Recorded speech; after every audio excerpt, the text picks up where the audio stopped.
بننا حسبان، سمجھنا بھی نہیں، سوچنا بھی نہیں کہ وہ مردہ ہیں، مر گئے، بلکہ وہ زندہ ہیں. اور علامت زندگی یہ ہے، علامت زندگی یہ ہے کہ وہ اپنے رب کے پاس رزق پا رہے ہیں. رزق اسی کو دیا جاتا ہے جو زندہ ہو. خالق کہہ رہا ہے، اللہ کہہ رہا ہے. میں اس کے آگے بہت زیادہ آپ کو زحمت نہیں دینی ہے، فقط ان دو آیتوں، کیونکہ ہم امت قرآن ہیں. یہ شہداء راہ حق ہیں. ایک شمع بجھتی ہے تو سینکڑوں شمع اس شمع سے جلتی ہیں. بے شک. ہم کو کوئی مار کے ہم کو ختم نہیں کر سکتا. زندہ وہ ہے کہ جس کا مقصد زندہ رہے. زندگی کی علامت یہ ہے کہ فیض رسانی، یعنی زندگی کسے کہتے ہیں؟ زندہ ہونا، حیات، کہ دوسروں کو فائدہ پہنچائے. ایک درخت کھڑا ہوا ہے مگر نہ برگ ہے نہ بار ہے، لکڑیاں کھڑی ہیں، آپ کہتے ہیں یہ مردہ ہے. کس لیے؟ نہ کسی کو پھل دے سکتا ہے نہ کسی مسافر کو سایہ. اس کا مطلب زندگی کی علامت یہ ہے کہ فیض پہنچایا جائے. ہماری نظر گلے کٹنے پہ نہیں ہے تاریخ میں، ہماری نظر اس پہ ہے کہ گلا کٹ کے بھی جو آج بھی انسانیت کو فائدہ پہنچا رہا ہے اسے کہتے ہیں حسین. بے شک. اور الحمدللہ کہ ہم حسینی ہیں، ہم سب حسینی ہیں. فرقے واریت ملاؤں نے اپنی دکانیں کھولنے کے لیے کی ہے. رسول اللہ دین لے کے آئے تھے، فرقہ لے کے نہیں آئے تھے. بے شک. بے شک. وَاعْتَصِمُوا بِحَبْلِ اللَّهِ وَلَا تَفَرَّقُوا. اللہ کی رسی کو مضبوطی سے مل کے تھامے رہو. تم اس کو سہارا کی ضرورت نہیں ہے، بلکہ تم اس کو پکڑ کے خود سنبھل جاؤ. وَلَا تَفَرَّقُوا، تفرق نہ کرو، فرقہ واریت نہ کرو، تحزب نہ کرو، پارٹی نہ بنو، گروہ نہ بنو. وَلَا تَنَازَعُوا فَتَفْشَلُوا وَتَذْهَبَ رِيحُكُمْ. اے مسلمانوں، آپس میں لڑائی جھگڑے مت کیا کرو، تم اپاہج ہو جاؤ گے، پیرالائز ہو جاؤ گے، تمہاری ہوا بگڑ جائے گی. اگر اب بھی کوئی عبرت نہیں لے رہا ہے اس اللہ کی آیتوں کی نصیحت سے، تو آپ دیکھ لیں کتنے ممالک ہیں. بے شک. کوئی بچانے والا نہیں. جو مسلم نہیں ہے وہ تو سپورٹ کر رہے ہیں جیسا تیسا. یہیں سے معلوم ہو گیا اسلام کلمے کا نام نہیں ہے، اسلام جبہ دستار و صافے اور امامے کا نام نہیں ہے، اسلام لمبی لمبی داڑھی اور نشانی پہ نقش سجدہ کا نہیں ہے. اسلام نام کردار کا ہے، اسلام نام جو ہے وہ حمایت کا ہے، اسلام نام حیا کا ہے، اسلام نام حمیت کا ہے، اسلام نام غیرت کا ہے. جس کو اپنے بھائیوں کے لیے حمایت نہ ہو، حیا نہ ہو، حمیت نہ ہو، غیرت نہ ہو، وہ چلتا پھرتا جنازہ ہے. وہ مسلمان تو کہنے کو ہو سکتا ہے مگر یہ وہ اسلام نہیں ہے کہ جو اللہ نے بھیجا تھا اور رسول اللہ نے ہم کو جیسا چاہا تھا، اور صحابہ اخیار اور ازواج رسول اللہ اور اہل بیت الطاہرین علیہم السلام نے جس اسلام کی وراثت کو آگے بڑھایا اور علماء کے وسیلے سے نسل بعد نسل جو اسلام آگے بڑھا، یہ وہ اسلام ہے. دیکھیے ہم لوگ فقط رسول اللہ نے یا قرآن نے فقط مسلمانوں کا خیال نہیں رکھا ہے. آ گئی ہے بات تو کہتا چلوں جو ہم الزام لگایا جاتا ہے، ہم لوگوں میں تو کسی کی اوقات نہیں ہے کہ الزام لگائے. ہماری ویش بھوشا، ہماری شکل و صورت اختیار کر کے کچھ نامحرم گھس آتے ہیں. آج بھی اللہ میاں کے پڑوسی جو کعبے کی کمائی سے شراب پیتے ہیں، بالکل. جن کی مائیں مجھے نہیں معلوم کہاں کی ہیں، وہ وہی نانیالی اثرات دکھا رہے ہیں، اثر اپنے خون کا اثر دکھا رہے ہیں. ہمیں کسی کو کچھ نہیں کہنا. ہم یہ بتانا چاہ رہے ہیں کہ اسلام اور قرآن انسانیت کے لیے وہ نسخے لے کے آیا ہے، فقط مسلمانوں کے لیے نہیں ہے. ہدی للناس ہے یہ قرآن. قرآن کہہ رہا ہے من قتل نفسا بغیر نفس فقد قتل الناس جميعا ومن احیاء فقد احیا الناس جميعا. جس نے کسی ایک بے گناہ جان کو، بے گناہ ایک جان انسان کی، نہ ہندو نہ مسلمان نہ سکھ نہ عیسائی، نہیں، انسان ہو اور بے گناہ ہو، اس کا جرم ایسا نہ ہو کہ جس کی سزا قتل ہو.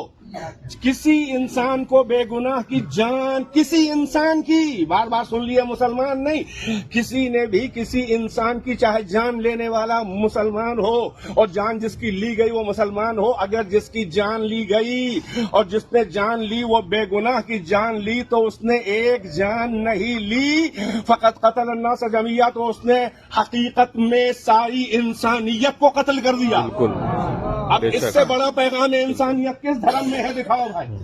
ہر سب دھرم اچھے ہیں، سب کی کتابیں جو ہیں وہ انسانیت کے لیے ہیں، مگر الزام لگانا غلط ہے. ہمیں اس کا تو حق ہے کہ ہم اپنی بات کا جواب دے سکیں. چنانچہ قرآن اور پیغمبر نے کیا فرمایا؟ الناس کاسنان المشط، انسان، بنی نوع آدم، ہیومن کائنڈ، ہیومن بینگ جو تمہارے ہم شکل ہیں، یہ کنگھی کے دانوں کی طرح ہے. یہ نہیں بتایا کہ یہ دانہ زیادہ عمدہ ہے اور یہ دانہ اس کی اہمیت کم ہے. کنگھی کے دانے ملے. یہاں سے یہ بھی معلوم ہوا کہ ایک دو دانہ اگر اکھڑ جائے تو باقی دانے ٹھہر نہیں پاتے. لہذا انسانوں کو چاہیے مل جل کے امن کے ساتھ، عدل کے ساتھ رہیں. اپنا اپنا دھرم، اپنا دین، اپنا مذہب ہے. انسانیت کے نام پہ تو امن قائم کر سکتے ہیں. یہ ہے پیغام اسلام. بس عزیزوں، میں نے بات کو تمام کیا. مولا کائنات نے اسی لیے جو مالک اشتر کو عہد نامہ مصر کے گورنر کو لکھ کے بھیجا، اس میں کہا کہ الناس صنفان، تمہارا سابقہ جن سے پڑھے گا وہ دو طرح کے لوگ ہیں. یا اما اخن لک فی الدین او نذیر لک فی الخلق، یا تمہارے دین والے بھائی ہیں، ایک تو یہ ہیں دین والے بھائی، یا اپنی خلقت میں تمہارے نظیر، تمہارے شبیہ، تمہارے جیسے ہیں. تمہیں دونوں کا خیال رکھنا ہے. بس عزیزوں، میں نے بات کو تمام کر دیا. یہی سلسلہ انسانیت کے رہنماؤں کا اور انسانیت کے رہبروں کا آگے بڑھا، اور کربلا میں امام حسین نے پردے اٹھا دیے.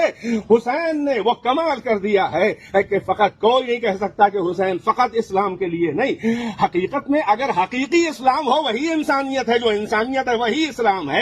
ہم اس کے ٹھیکیدار نہیں ہے جو اسلام کی نقاب اوڑھ کے جو ہے اسلام کے خلاف کام کرے، جیسا کہ کر رہے ہیں لوگ. کم سے کم اس دور میں اگر ہم کہیں کہ اسلام کی علامت کون ہے تو ہم کہیں گے سید خامنئی. جس کو اسلام دیکھنا ہو خامنئی کو دیکھ لے، کیونکہ یہ معصوم علیہ السلام نہیں ہے. یہ ایک غلام حسین ہے، یہ غلام حیدر کرار ہے، یہ غلام محمد رسول اللہ ہے. یہ ہمارے علماء میں سے ایک عالم ہے، بس اس نے وہی کربلا سے درس لیا ہے.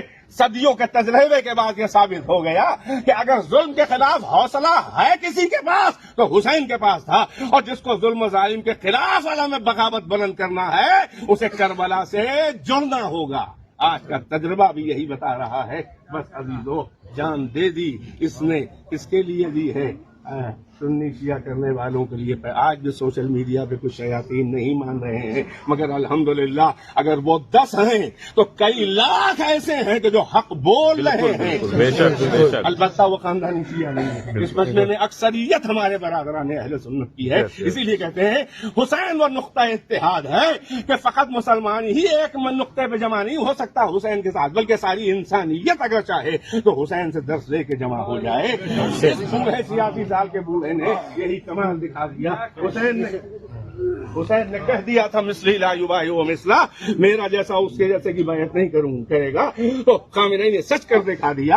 اب یہ نہیں دیکھنا ہے کون حسین کر رہا ہے، نہیں، یہ دیکھنا ہے کہ کون اپنے وقت کے ظالم کے خلاف آواز اٹھا رہا ہے اور کون ان کی بیعت کر رہا ہے. وہ چاہے امامہ قبا پہنے ہو، چاہے جو دستار والا ہو، چاہے لمبی داڑھیوں والا ہو، اگر اپنے وقت کے ظالم کے خلاف نہیں بول رہا ہے تو وہ حسینی تو نہیں ہوگا، چاہے کچھ بھی ہو. بس عزیزو، بات ختم ہے.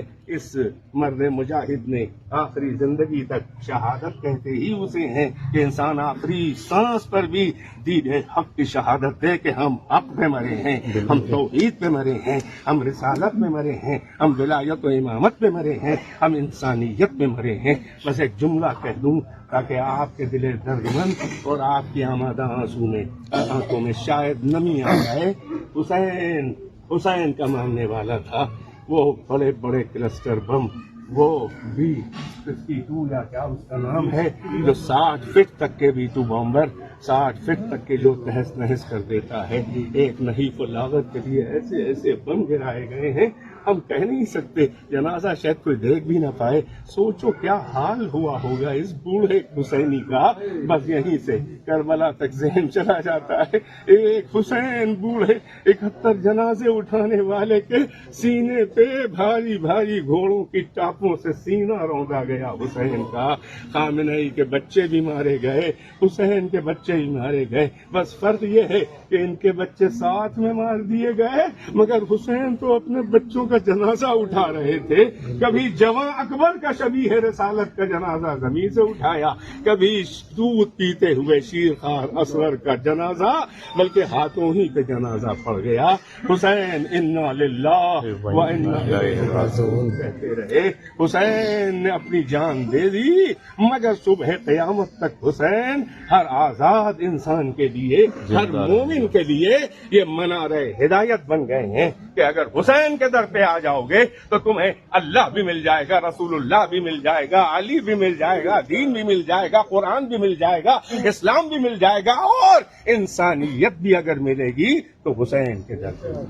وآخر دعوانا حسینیت حسینیت حسین زندہ باد زندہ باد.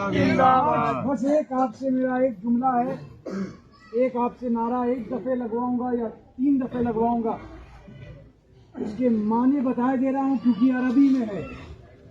آج ہم و آپ عہد کر رہے ہیں کہ ہم رسوائی اور ذلت کی زندگی سے دور ہیں اور دور رہیں گے انشاءاللہ. ہیہات من الذلہ, ہیہات من الذلہ, ہیہات من الذلہ.